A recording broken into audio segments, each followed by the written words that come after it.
Tirupati AP assembly counting కు పకడ్బందీగా ఏర్పాట్లు చేస్తున్నామని తెలిపారు జిల్లా ఎస్పీ హర్షవర్ధన్. కౌంటింగ్ సెంటర్స్ వద్ద 6 కేంద్ర బలగాలు 2540 పోలీసులతో బందోబస్తు ఏర్పాట్లు చేస్తున్నామని చెప్పారు. రాజకీయ పార్టీల నేతలు కౌంటింగ్ సెంటర్ల దగ్గర హడావిడి చేయొద్దని సూచించారు.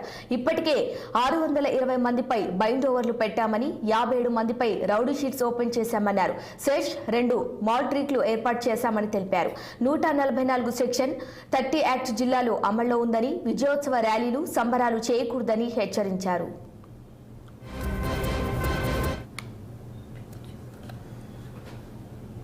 ఆ రోజు ఎటువంటి ఈ భూమి కూడటాలు లేకపోతే కౌంటింగ్ ప్రక్రియకో లేకపోతే బయట అల్లాళ్ళు క్రియేట్ చేసే విధంగా చేయాలని చూస్తే మటుకు వాళ్ళందరికీ చాలా గట్టి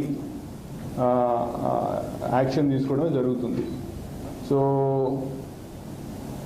దీంతో మనకి ఇప్పుడు కౌంటింగ్ హాల్ దగ్గరికి వచ్చినట్లయితే ఆ రోజు మనం చేసినటువంటి అరేంజ్మెంట్స్ అన్నీ కూడా మీకు ఒకసారి చెప్తాము. సో ఈ కౌంటింగ్ హాల్ చుట్టూతా ఇందాక నేను మీకు చెప్పినట్టు ఇన్నర్ కార్డన్ అవుటర్ కార్డన్ అని చెప్పాను. సో దానికి సంబంధించి మీ అందరికీ కూడా ఒక పిక్చర్ వేసి చూపించడం జరుగుతుంది. దాదాపు 25 మనము చెక్ పోస్టులు పెట్టడం జరిగింది, ఇన్నరు అవుటరు అన్నీ కలిపి. సో ఒకసారి మీరు అందరు చూసినట్లయితే ఈ పిక్చర్ కొంచెం జూమ్ చేయమా. సో ఇది చూసినట్లయితే మనకి ఇది కౌంటింగ్ కేంద్రము. సో కట్ ఆఫ్స్ అన్నీ కూడా మీకు దీంట్లో చూసినట్లయితే మీకు అన్నీ కూడా కట్ ఆఫ్లు అన్నీ కూడా చూపించడం జరిగింది. దీంట్లో మీరు కలర్ కోడింగ్ కూడా మనం వేయటం జరిగింది. కాబట్టి ఎవరు